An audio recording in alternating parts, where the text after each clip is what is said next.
Muy buenas tardes, un fraternal saludo desde Chile. En primer lugar, quiero dar las gracias a los organizadores, al comité organizador del segundo simposio virtual de geriatría y gerontología con la consigna de envejecimiento en el contexto COVID-19. Mi presentación se titula Vejez en tiempos de pandemia, la cara oculta de la vejez, y tiene como objetivo presentar las vivencias que tienen o que han tenido las personas mayores en Chile, y me parece que muchas de estas vivencias también son extrapolables a otros países de la región de las Américas con este proceso de pandemia de COVID-19. Eh, para eso voy a presentar inicialmente algunos conceptos fundamentales de envejecimiento, también alguna información respecto a las políticas públicas que se han implementado para las personas mayores y cuál es la realidad o vivencias que experimentan las personas mayores en estos tiempos de pandemia. En primer lugar, vamos a ver acá en un gráfico que corresponde a un documento de CEPAL, en la cual nos muestra la tendencia demográfica que ha habido en la región de las Américas y el Caribe. Y esta transición demográfica ha tenido un cambio bastante rápido respecto a lo que se proyectaba originalmente.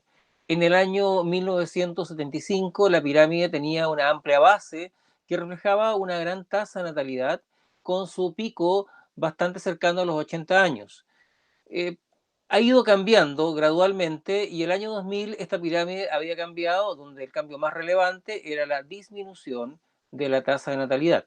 Sin embargo, las proyecciones para el año 2025 hacían ver de que no solamente disminuía la tasa de natalidad, sino que aumenta la esperanza de vida, lo cual se refleja entonces en el incremento de poblaciones sobre los 50 y sobre los 60 años, para tener un cambio en la figura muy importante que, según este documento, en el año 2050 tendríamos ya no una pirámide, sino más bien un cilindro, es decir, un aumento importante del número de personas mayores en la región de América Latina y el Caribe, repito.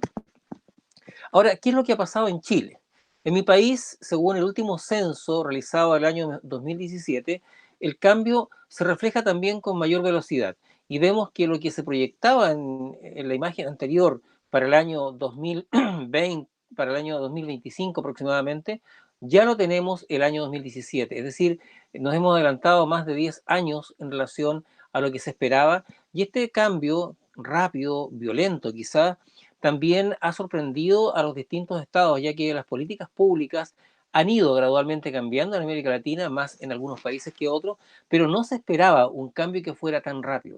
En Chile, según el último censo, la población de personas mayores de 65 años aumentó a un 11,4% en relación al 8,1% que arrojaba el censo del año 2002.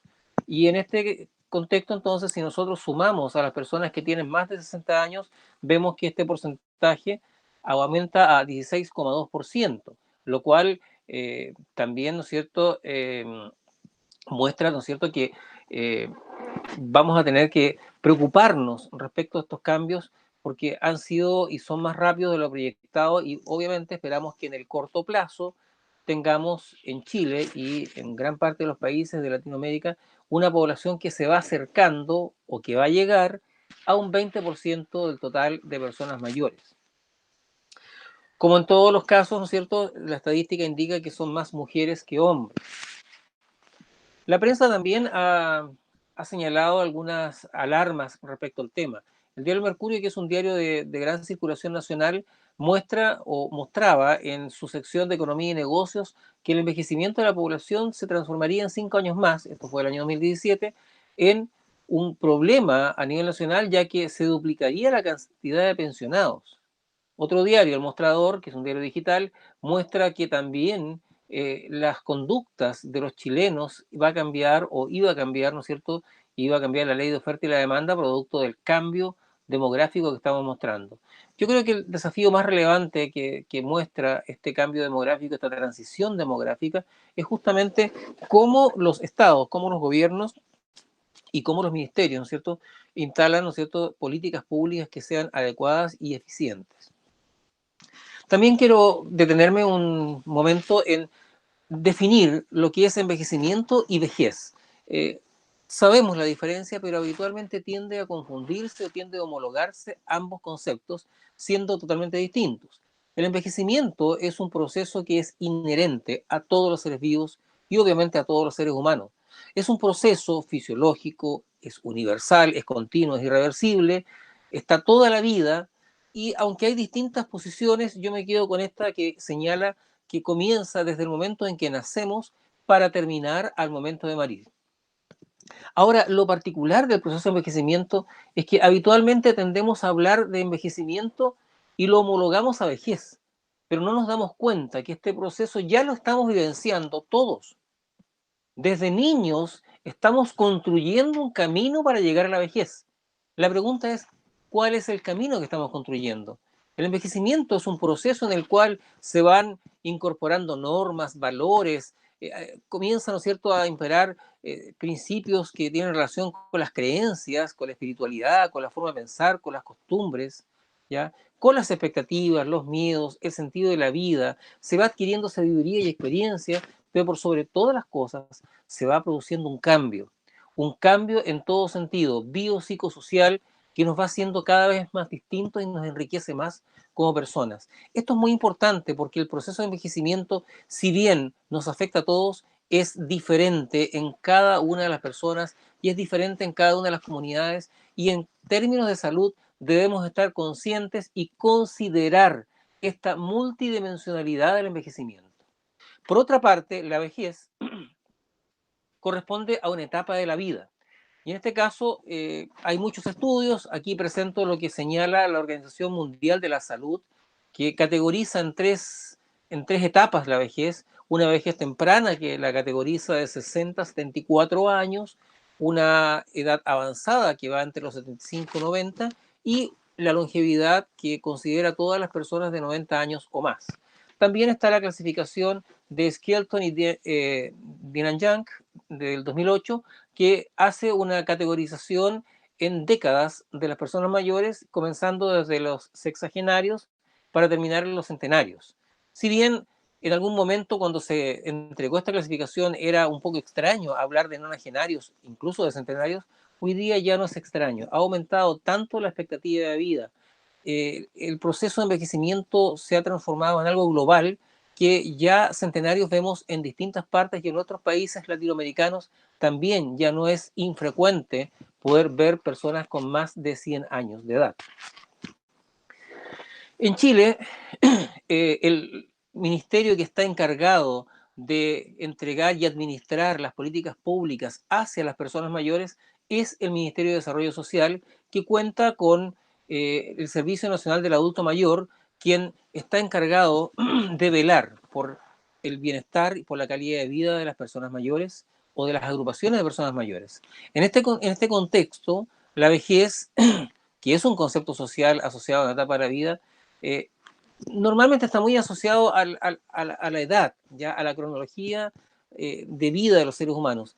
Sin embargo, esta etapa es la última etapa, ¿no es cierto?, donde nosotros podemos apreciar que las personas en la etapa de vejez han adquirido la mayor experiencia, la mayor cantidad de vivencias, han tenido muchos aprendizajes y pueden mirar hacia atrás y hacia adelante con mucha más experiencia, con mucho más bagaje. ¿Ya? Y eso es muy relevante porque en esto nos contextualiza a un grupo de personas que tienen mucho que aportar socialmente. El SENAMA, Servicio Nacional del Adulto Mayor, señala que se debe considerar en Chile una persona mayor con 60 años y más, tomando el criterio de Naciones Unidas y que asumió el gobierno de Chile en la ley 19.828. También desde el SENAMA se procura proveer, ¿no es cierto?, de recomendaciones o leyes, ¿no es cierto?, que permitan tratar con dignidad a las personas mayores. Y se ha promovido, ¿no es cierto?, que el término a usar con las personas mayores sea adulto mayor o persona mayor. Últimamente ya hablamos todos de persona mayor, tomando en cuenta las indicaciones señaladas por la Organización Mundial de la Salud, en reemplazo de conceptos como tercera edad, anciano, abuelo, viejo, senescente, que pueden ser entendidos como sinónimo de tratar a las personas mayores como personas con fragilidad, con pérdida de autonomía, dependientes, incluso, ¿no es cierto?, entendidos en un sentido peyorativo, ya en una imagen que pudiera ser discriminatoria. Chile también, dentro de las políticas públicas, el año 2017, el 1 de septiembre, firmó un eh, acuerdo, ¿no es cierto?, que permite al Estado chileno promulgar la Convención Latinoamericana de Protección de los Derechos Humanos de las Personas Mayores. Y a contar de esa fecha, en Chile las personas mayores son consideradas como personas como sujetos de derecho, y eso tiene relevancia desde el punto de vista jurídico, ya que cualquier abuso, ¿no es cierto?, cualquier vulneración de derechos de las personas mayores va a ir a la justicia y puede ser penada por la ley, lo cual otorga una protección apropiada a nuestros mayores. Ahora, tomando en cuenta que todas estas iniciativas son muy favorables para las personas mayores, cabe la pregunta: ¿por qué la vejez aún es considerada como un evento negativo en nuestra cultura? ¿Cuál es la razón? Y aquí voy a enunciar una serie de conceptos que tienen relación al por qué. ¿Por qué a nivel social y cultural todavía las personas mayores siguen siendo vulnerados en sus derechos, ya sea por el lenguaje, ya sea por el comportamiento, ya sea por el trato social? Lo primero que quiero eh, analizar es los prejuicios que hay hacia la vejez. Está el paradigma de la vejez patológica, que es un prejuicio generalizado de asimilar la vejez con enfermedad. ¿Ya? Las personas viejas son frágiles o son enfermas, por lo tanto, la verdad es que las mismas personas mayores, o en general a nivel social, se reniega de reconocer que alguien sea viejo, porque se le tiene miedo al término viejo, ya que se asocia a enfermedad o a pérdida de autonomía. Esta presunción de pérdida de autonomía hace que las personas mayores sean vistas como objetos de cuidado, y hace entonces que muchas veces no cuidemos el lenguaje, ¿ya?, y las tratemos, ¿no es cierto?, de infantilizar, tratándolos como abuelitos, como niñitos, como personas que no son capaces de tener autonomía ni autodeterminación. Y por último, lo otro también es el hecho de que en muchas ocasiones se coloca a todas las personas mayores en un grupo similar, como si todas las personas que fueran viejas fueran iguales. Y eso no está más lejos de la realidad. Ya cada persona mayor, como lo señalamos, ha tenido una historia de vida, un curso de vida distinto, con experiencias diferentes, con enfoques de vida distintos, y obviamente eso también se refleja en cuál es su realidad de vida asociada a su historia. Todas estas cosas nos llevan a que vivimos en una sociedad en la cual la vejez está llena de estereotipos. Eh, en general, se tiende a escuchar la voz, ¿no es cierto?, de los expertos en envejecimiento, pero muchas veces, sobre todo a veces, los equipos de salud se comete el error de no escuchar necesariamente la voz de las personas mayores, quienes son las que han vivido la vida y han vivido proceso de envejecimiento. ¿Qué más riqueza puede haber de las personas de poder conocer cuál es su experiencia de vida, pero por sobre todas las cosas, cuál es su curso de vida? Porque al conocer su curso de vida nos permite también entender cuáles son aquellas problemáticas que son invisibilizadas muchas veces por un modelo de salud biomédico que fundamentalmente se orienta al proceso de salud-enfermedad, pero deja de lado algunos aspectos propios, subjetivos de las personas mayores.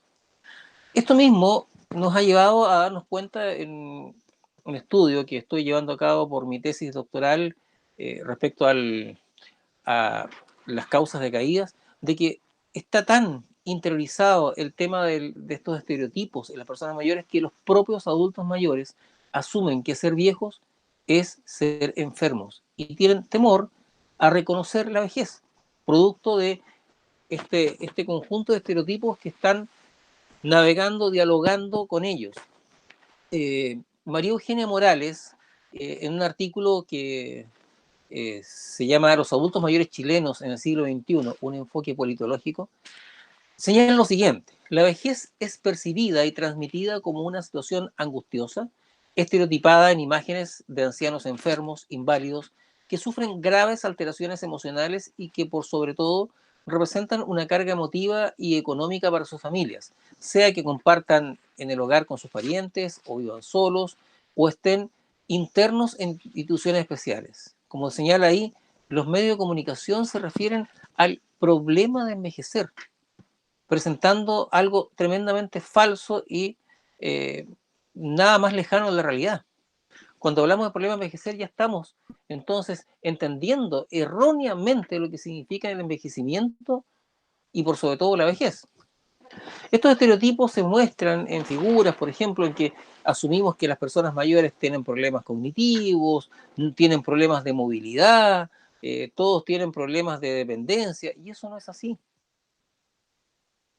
No todas las personas tienen problemas de fragilidad y dependencia. La mayor parte de las personas mayores tienen autonomía y quieren vivir la vida como todos las vivimos.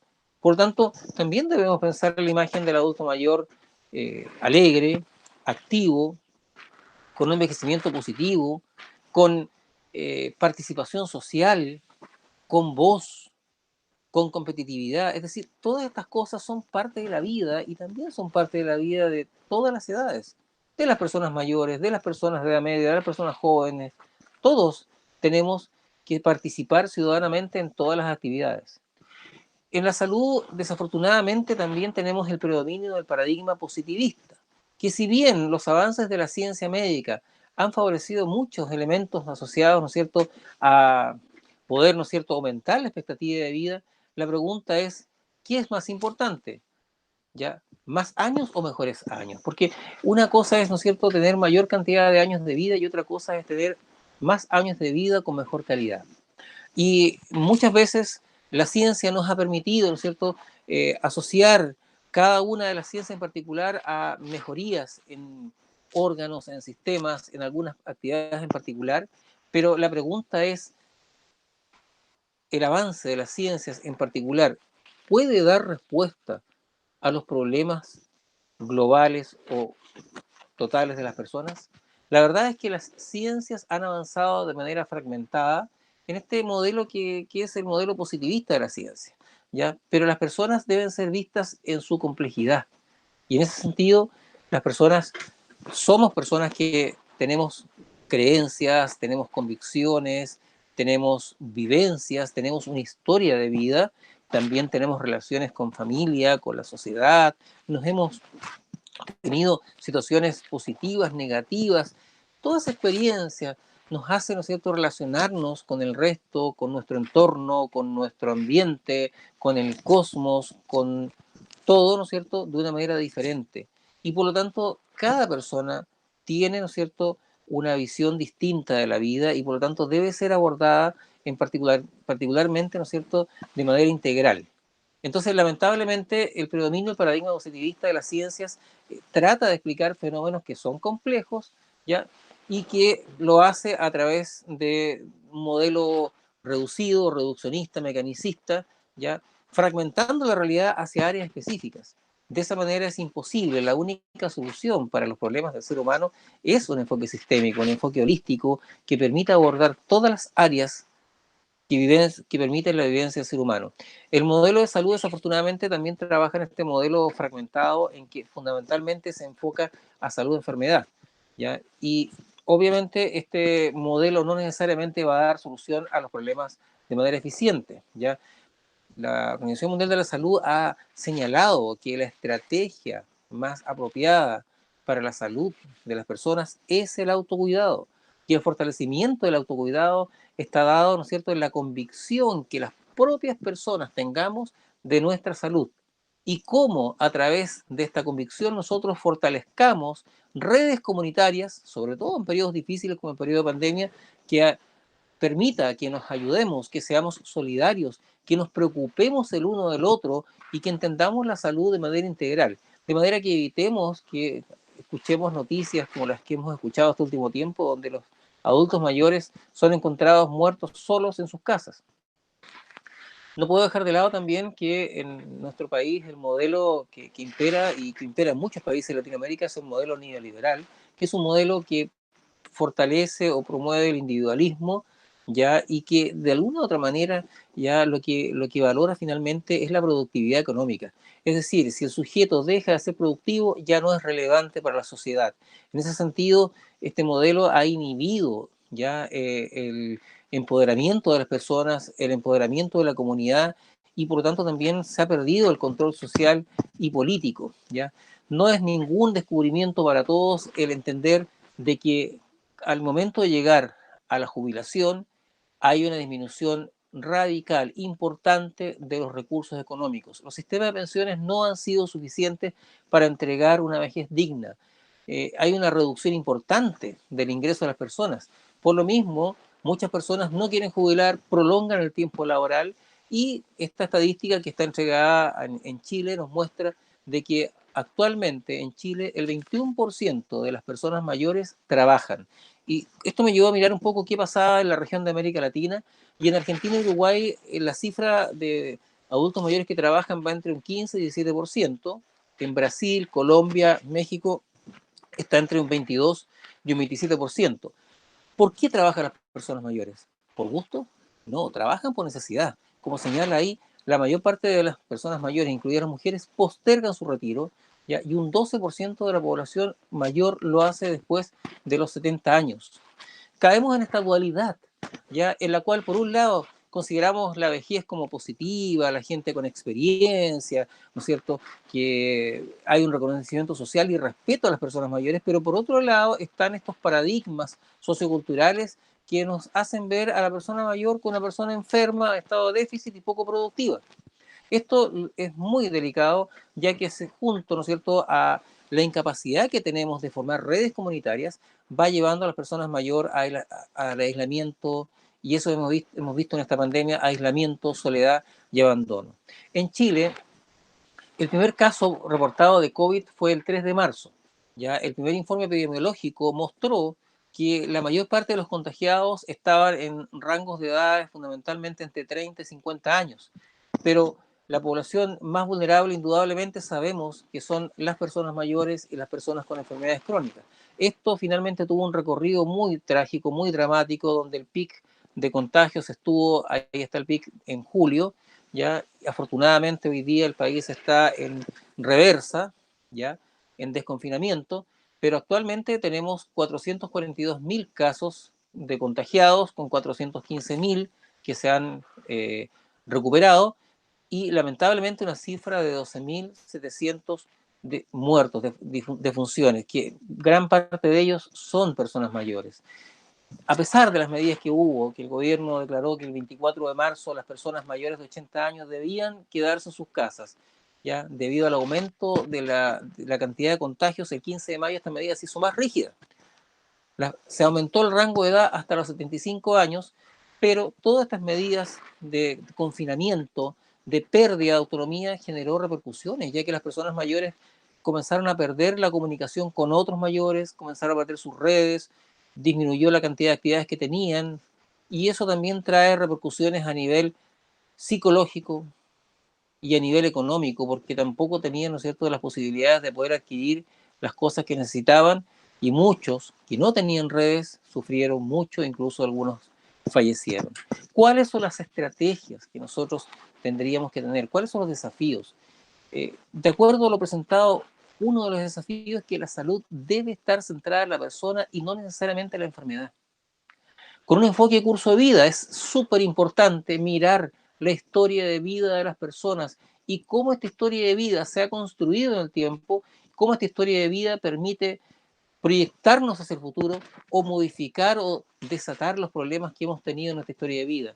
El fortalecimiento del trabajo interdisciplinario y transdisciplinario, y un enfoque de complejidad con una visión ecológica.